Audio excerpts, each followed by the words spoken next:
Chapter 28. The Cream-Colored Hat. The new schoolhouse stood on a corner of Mr. Wilkins's claim, only a little way from his house.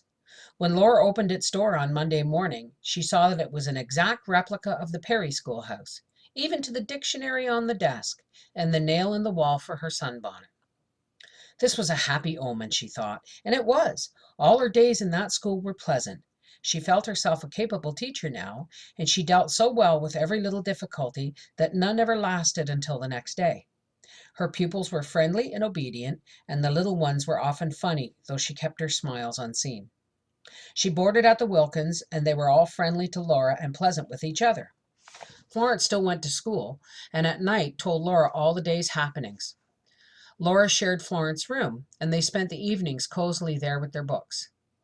On the last Friday in April, Wilkins paid Laura $22, her first month's salary less $2 a week for her board. Almanzo drove her home that evening, and the next day she went with Ma to town to buy materials. They bought bleached muslin for underwear, chemises, and drawers, petticoats and nightgowns, 2 of each. These with what you have should be plenty, said Ma. They bought stronger bleached muslin for 2 pairs of sheets and 2 pairs of pillowcases. For Laura's summer dress, they bought 10 yards of delicate pink lawn with small flowers and pale green leaves scattered over it. Then they went to Miss Bell's to find a hat to go with the dress. There were several beautiful hats, but Laura knew at once the one she wanted.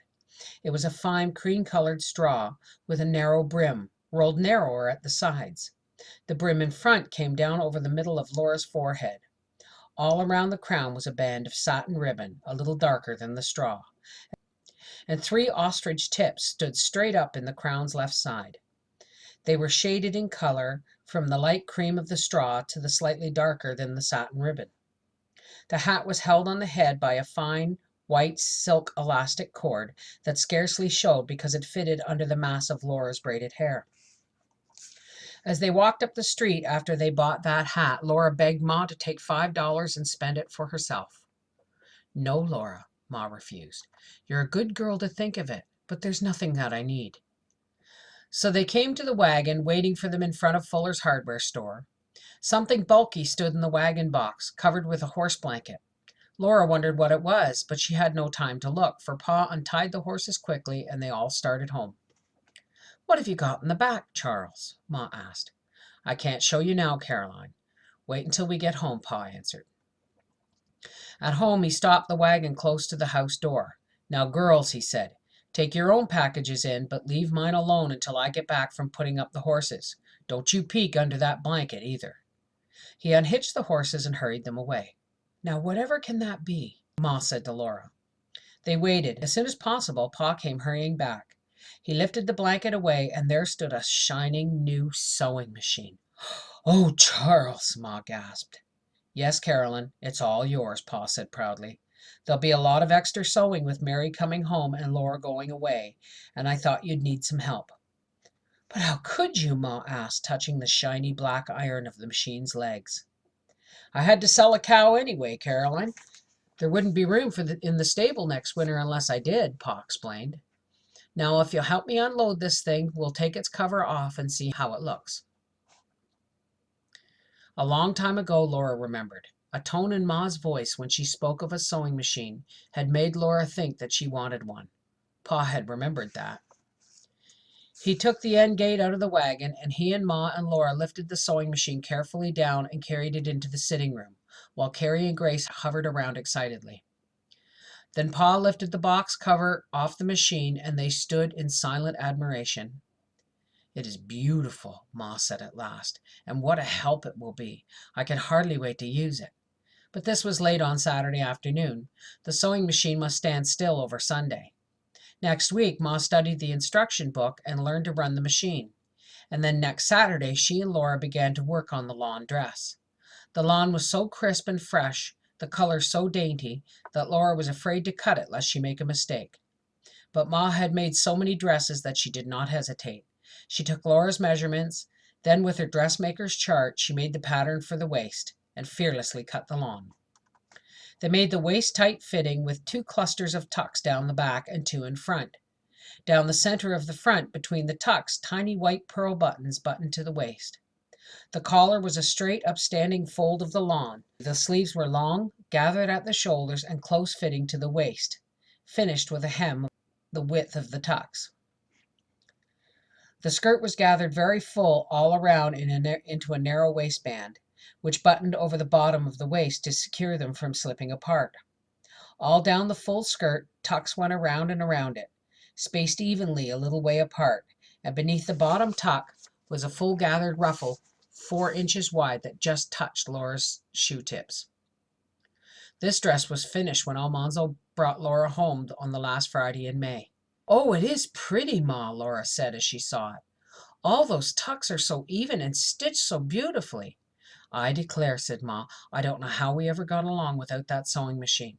It does the work so easily. Tucking is no trouble at all.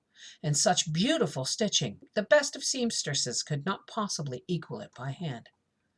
Laura was silent a moment, looking at her new machine-stitched dress. Then she said, "Mr. Wilkins paid me another month's salary today, and I really don't need it. I have $15 left for my April pay. I will need a new dress for next fall." "Yes, and you will need a nice wedding dress," Ma interrupted. $15 ought to buy the two, Laura considered. They, with the clothes I have, will be enough for a long time. Besides, I will have another $22 next month. I wish you and Pa would take this $15, please, Ma. Use it to pay for Mary's visit home or buy the clothes she needs.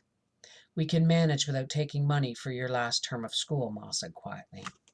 "I know you can, but there are so many things for you and Pa to manage. I would like to help again just this once. Then I'd feel all right about going away and not helping any more, and having all these nice clothes for myself," Laura urged. Ma yielded. "If it will please you to do so, give the money to your Pa. Since he spent the cow money for the sewing machine, he'll be glad to have it, I know." Pa was surprised and objected that Laura would need the money herself. But when she explained and urged again, he took it gladly. "It will help me out of a pinch," he admitted, "but this is the last one. From now on I think we'll have clear sailing. The town is growing so fast I'm going to have plenty of carpenter work. The cattle are growing fast too. Beats all how they multiply, and they live off the homestead. And next year I win my bet with Uncle Sam, and this homestead will be ours. So you need never worry about helping any more, Half Pint. You've done your share and then some." When she drove away with Almanzo that Saturday evening, Laura's heart was brimming with contentment. But it seemed that always there must be some wish unsatisfied. Now she regretted that she would miss Mary's coming home. Mary was coming home that week, and Laura would be teaching a class in fractions in the Wilkins School when Mary came. On Friday afternoon Almanzo drove Prince and Lady, and they trotted fast all the way home. As they came near the front door of home, Laura heard the music of the organ. Before Almanzo stopped the horses, she was out of the buggy and running to the house. "See Sunday," he called after her, and she fluttered her ringed hand in answer. Then she was giving Mary a big hug before she could get up from the organ stool, and the first thing Mary said was, "Oh, Laura, I was so surprised to find the organ waiting here for me." "We had to keep the secret a long time," Laura answered, "but it didn't spoil by keeping, did it? Oh, Mary, let me look at you. How well you're looking." Mary was even more beautiful than ever. Laura would never grow tired of looking at her. And now there was so much to tell each other that they talked every moment. Sunday afternoon they walked once more to the top of the low hill beyond the stables. Laura picked wild roses to fill Mary's arms. "Laura," Mary asked soberly, "do you really want to leave home to marry that Wilder boy?" "He isn't that Wilder boy any more, Mary. He's Almanzo. You don't know anything about him, do you?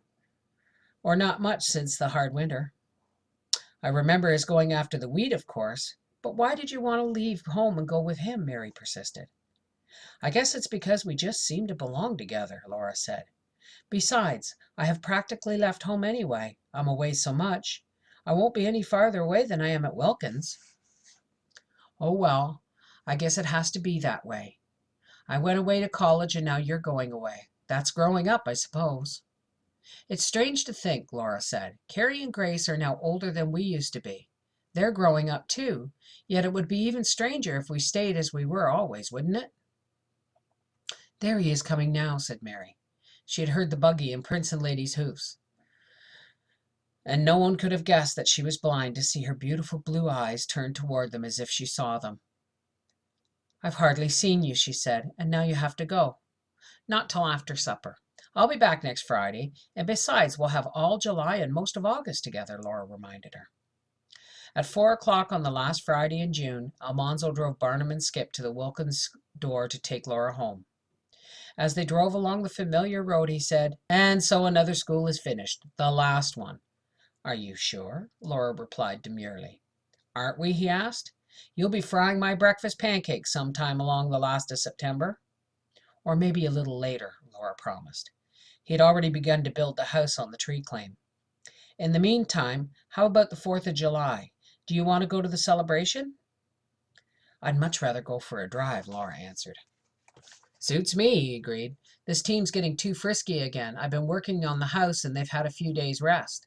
It's time we took the ginger out of them on some of those long drives."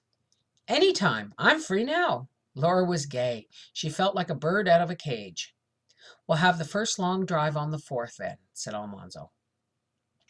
So on the 4th, soon after dinner, Laura put on her new lawn dress for the first time, and for the first time she wore the cream-colored hat with the shaded ostrich tips. She was ready when Almanzo came. Barnum and Skip stood for her to get in the buggy, but they were nervous and in a hurry to go. The crowd excited them coming through town, Almanzo said. "We will only go to the end of Main Street where you can see the flags, then we'll go south away from the noise." The road south towards Brewster's was so changed that it hardly seemed to be the same road that they had traveled so many times to Laura's first school. The new claim shanties and some houses were scattered over the prairie, and there were many fields of growing grain. Cattle and horses were feeding along the way. Instead of being white with blowing snow, the prairie had many shades of soft green, but the wind still blew. It came from the south and was warm.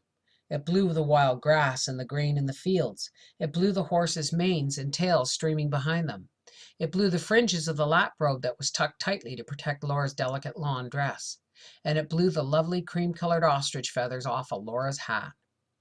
She caught them with the very tips of her fingers as they were being whirled away. "Oh, oh!" she exclaimed in vexation. "It must be they were not sewed on well." "Miss Ball hasn't been in the West long enough yet," Almanzo said. "She's not used to prairie winds. Better let me put those feathers in my pocket before you lose them." It was supper time when they came home, and Almanzo stayed to help eat the cold remains of the 4th of July dinner. There was plenty of cold chicken and pie. There was a cake and a pitcher of lemonade made with fresh cold water from the well. At supper, Almanzo proposed that Carrie go with them and Laura to see the fireworks in town. "The horses have had such a long drive that I think they'll behave," he said. But Ma replied, "Of course Laura will go with you if she wishes. She's used to circus horses. But Carrie better not." So Laura and Almanzo went. They kept the horses well outside the crowd so that no one would be trampled or run over. In an open space at a safe distance, they sat in the buggy and waited until a streak of fire rose in the darkness above the crowd and exploded a star. At the very first flash, Barnum reared and Skip leaped. They came down running, and the buggy came down and ran after them. Almanzo swung them in a wide circle, bringing them to face the fireworks again, just as another star exploded. "Don't bother about the horses," he told Laura. "I'll manage them. You watch the fireworks." So Laura did. After each explosion of beauty against the darkness, Almanzo drove the circle, always bringing Barnum and Skip around in time to face the next rush and blossom of fire. Not until the last shower of sparks had faded did Almanzo and Laura drive away. Then Laura said, "It's a pretty good thing that you have my feathers in your pocket. If they'd been on my hat while I was watching the fireworks, they would have been twisted off. We whirled so fast." "Are they yet in my pocket?" Almanzo exclaimed in surprise. "I hope so," said Laura. "If they are, I can sew them on my hat again."